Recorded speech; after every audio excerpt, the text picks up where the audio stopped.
Welcome to the fundamental theorem of calculus. So from a previous video we looked at primitive functions where we raised the power and we divided by the new power. That was to get from y dash back to y. So we did the primitive and then we added a constant. The fundamental theorem says that if we do the integral between two values, so between a and b, then it's equal to the f of b minus f of a. So we sub b in first minus subbing a in to our primitive that we get.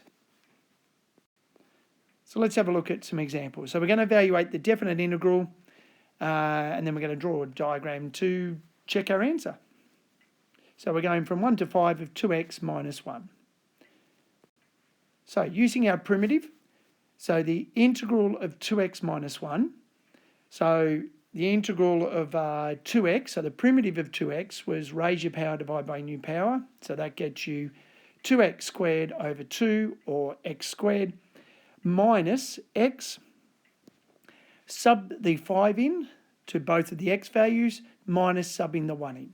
So when you sub the 5 in, you get 5 squared minus 5 minus subbing the 1 in and you get 1 squared minus 1 and that gets you 20. Let's have a look at it with our graph. So y equals 2x minus 1 is a straight line from 1 to 5. So that was our integral, remember, from 1 to 5. So 1 on the x-axis to 5 on the x-axis. Because remember, the area is with the x-axis. And the heights are from 1 to 9.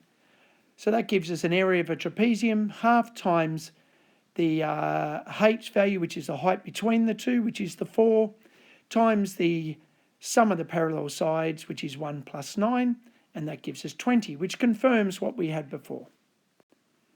So for these ones, we're not going to draw graphs, but we're just going to evaluate the definite integrals. So we're going to find the primitives, and then we're going to sub in the top value of the integral minus the bottom value of the integral.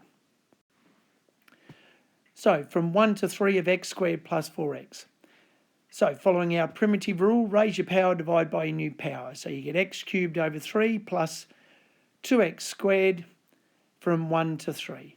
So sub the 3 in where the x's are. So it's 3 cubed over 3 plus 2 lots of 3 squared minus subbing the 1 in. So 1 cubed over 3 plus 2 lots of 1 squared. And that gets you, on your calculator, 24 2/3.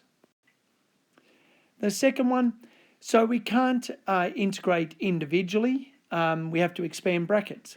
So the integral from 0 to 2, when you expand that bracket, you get x squared minus 8x plus 15. And now we can actually do the integral using our primitive rule.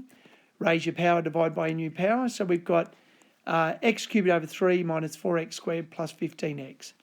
So sub the 2 in first. So 2 cubed over 3 minus 4 lots of 2 squared plus 15 lots of 2. And obviously if I sub 0 in wherever there's an x, I just get 0 for everything. So we're subtracting 0. So using a calculator, you get 16 2/3. For the final example, we have a fraction, and we can't use a quotient rule, so we have to be able to find some other method. And in this case, we can divide both terms by x squared. So 3x to the 4 divided by x squared is 3x squared. Minus 2 divided by x squared is minus 2x to the minus 2. So now we've got the integral from 1 to 2 of 3x squared minus 2x to the minus 2. So the primitive of 3x squared is x cubed. The primitive of minus 2x to the minus 2, so you raise your power by 1, that's minus 1. Divide by a new power, so that minus out the front now becomes a plus, and so we get plus 2x to the minus 1.